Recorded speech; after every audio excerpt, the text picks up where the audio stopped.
वर्षा गायकवाड यांच्यासाठी शशी थरूर यांनी प्रचार रॅली काढली आणि उत्तर मध्य मुंबईमधून वर्षा गायकवाड रिंगणात आहेत। आदित्य ठाकरे सुद्धा प्रचार रॅलीमध्ये सहभागी झालेले पाहायला मिळाले। तर वर्षा गायकवाड या महाविकास आघाडीकडून लोकसभेच्या उमेदवार आहेत आणि वर्षा गायकवाडांसाठी शशी थरूर यांनी प्रचार रॅली काढल्याचं पाहायला मिळालं। उत्तर मध्य मुंबईमधून वर्षा गायकवाड रिंगणामध्ये आहेत। उत्तर मध्य मतदारसंघातील उमेदवार वर्षा गायकवाड यांची प्रचार रॅली सुरू झाली आहे। आपण आपल्या मागे पाहू शकतो मोठ्या संख्येने इंडिया आघाडी तसंच महाविकास आघाडीचे सर्व कार्यकर्ता पदाधिकारी सर्व इथे उपस्थित झाला पाहायला मिळते। त्याचबरोबर आदित्य ठाकरे असतील, शशी थरूर असतील, जे थेट दिल्लीवरून इथे वर्षा गायकवाड यांच्या प्रचाराकरता आले आहे। आपण सर्वप्रथम शशी थरूर यांच्याशी बातचीत करू। सर, क्या कहेंगे, आप दिल्ली के नेता है, दिल्ली में और पूरे हिंदुस्तान में क्या माहौल है इंडिया आघाड़ी का? पूरा माहौल हमारे लिए है।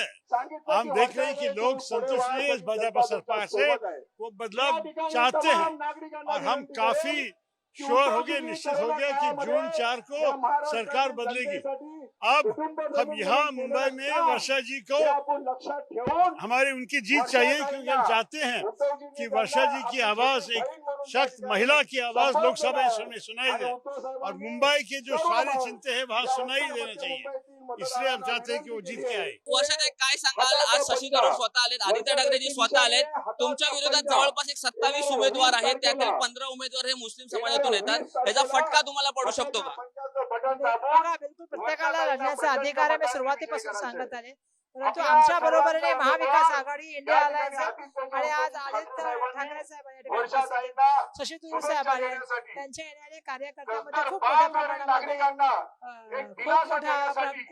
जो आहे तो दिलासा मिळालेला आहे आणि लोक आनंदी पण झालेले की महाविकास आघाडी एकत्रपणे जे लढण्याचं काम करत आहे। मला खूप आनंद आहे। ठाकरे आपण त्यांच्याशी देखील बातचीत करूया। सर, काय सांगाल, मुंबईमध्ये वातावरण कसं आहे? सर्वात पहिलं मुंबईमध्ये उत्तम वातावरण आहे, महाविकास आघाडी जिंकणार हे ठरलेलं आहे, मुंबईकरांनी ठरवलेलं आहे। आज अरविंद केजरीवाल यांची सुटका झाल्यानंतर त्यांनी आज एक पत्रकार परिषदेमध्ये म्हणलं की माझ्याकडून ॲफिडेव्हिट लिहून घ्या की जर भाजपची सरकार आली तर उद्धव ठाकरे देखील उद्या उठून जेलमध्ये जाऊ शकतात। तुम्हाला सांगतो, मी त्याच्यावर पुढे ॲफिडेव्हिट देतो, नुसते राजकीय नेते नाही, ज्या मिनिटाला जर चुकून भाजपचं सरकार आलं आणि आम्ही येऊ देणार नाही तर साधारण नागरिक जर त्यांचं ऐकलं आणि भाजपचा मेंबर झाला नाही तर त्याची पण अटक होईल। कॅमेरा पर्सन नागेश साहब, मी रितेश आदिव, पुढारी न्यूज, मुंबई।